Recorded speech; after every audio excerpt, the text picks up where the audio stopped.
Hi friends, welcome to wish சமையல். எல்லாருமே எப்படி இருக்கீங்க? நல்லா இருக்கீங்களா?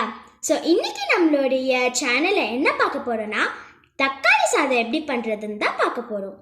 அதுக்கு தேவையான இன்க்ரீடியன்ஸை ஃபஸ்ட்டு பார்த்துடலாம்.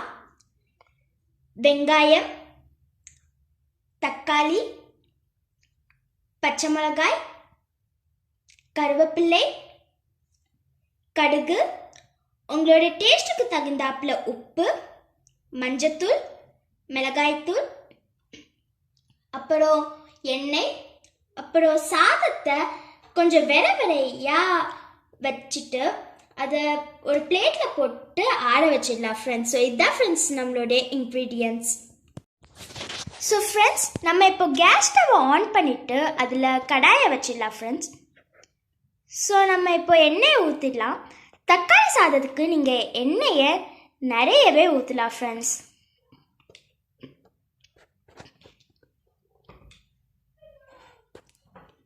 இப்போ நம்ம இதில் கடுகை போட்டுடலாம். கடுகு நல்லா பொரிஞ்சதுக்கப்புறம் இதில் நம்ம வெங்காயத்தை போட்டுடலாம் ஃப்ரெண்ட்ஸ். வெங்காயம் கருவேப்பிலையையும் போட்டுடலாம்.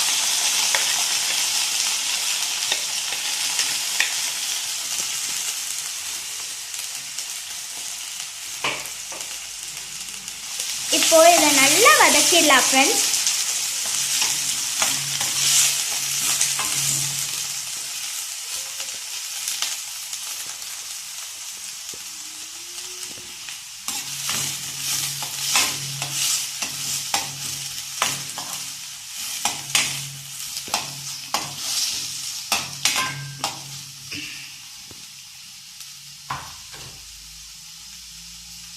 இது நல்லா வதங்குறதுக்கு நம்ம ஒரு தட்டை வச்சு மூடி வச்சிடலாம் ஃப்ரெண்ட்ஸ்.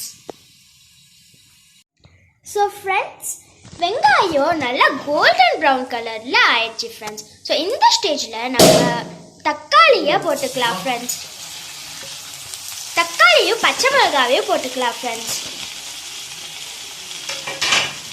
போட்டுக்கிட்டு இதை நல்லா வதக்கிடலாம் ஃப்ரெண்ட்ஸ்.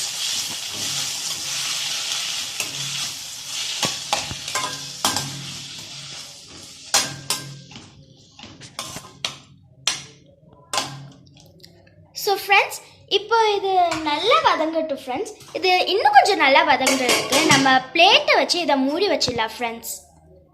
ஸோ ஃப்ரெண்ட்ஸ், தக்காளி நல்லா வதங்கிடுச்சு ஃப்ரெண்ட்ஸ்.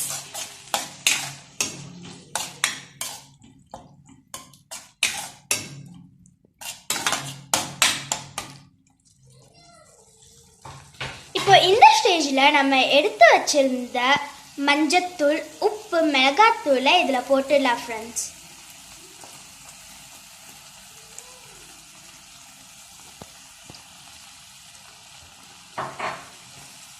இதை போட்டு நல்லா மிக்ஸ் பண்ணிடலாம் ஃப்ரெண்ட்ஸ். ஸோ ஃப்ரெண்ட்ஸ், மிளகாத்தூளுடைய பச்சை வாசம் ஃபுல்லாக போயிடுச்சு ஃப்ரெண்ட்ஸ். அப்புறம் நீங்கள் பார்த்தீங்கன்னா எண்ணெய் மேலே நல்லா தெரிஞ்சு வரும் ஃப்ரெண்ட்ஸ். இந்த ஸ்டேஜில் நம்ம ஆற வச்சிருந்த ரைஸை இதில் கொட்டிடலாம் ஃப்ரெண்ட்ஸ். அப்புறம் ஃப்ரெண்ட்ஸ், தக்காளி சாதம் பண்ணும்போது ரெண்டு முக்கியமான விஷயத்த நம்ம ஃபாலோ பண்ணோம். ஒன்று, இதில் தண்ணி சேர்க்கவே கூடாது. ஃபுல் அண்ட் ஃபுல்லாக நம்ம ஆயிலை வச்சு மட்டுமே தான் இதை பண்ணணும். ரெண்டாவது விஷயம், சாதத்தை இதில் போடும்போது ஒரு சொட்டு கூட சூடு இருக்கவே கூடாது ஃப்ரெண்ட்ஸ். நல்லா ஆறுனதுக்கு அடுத்து மட்டுமே சாதத்தை இதில் போடணும். ஸோ ஃப்ரெண்ட்ஸ், இப்போ நம்ம சாதத்தை போட்டுட்டோம். இதை நல்லா மிக்ஸ் பண்ணிடலாம் ஃப்ரெண்ட்ஸ்.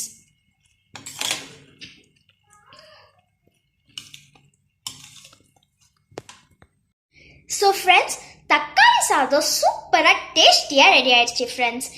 இந்த தக்காளி சாதத்தை நீங்களும் உங்களுடைய வீட்டில் ட்ரை பண்ணி பார்த்து எப்படி இருக்குன்னு கமெண்ட் பாக்ஸில் மறக்காமல் கமெண்ட் பண்ணுங்கள்.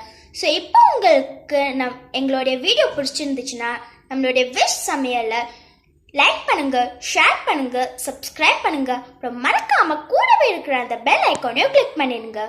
இன்னொரு வீடியோவில் உங்களை நாங்கள் சந்திக்கிறோம். பாய்.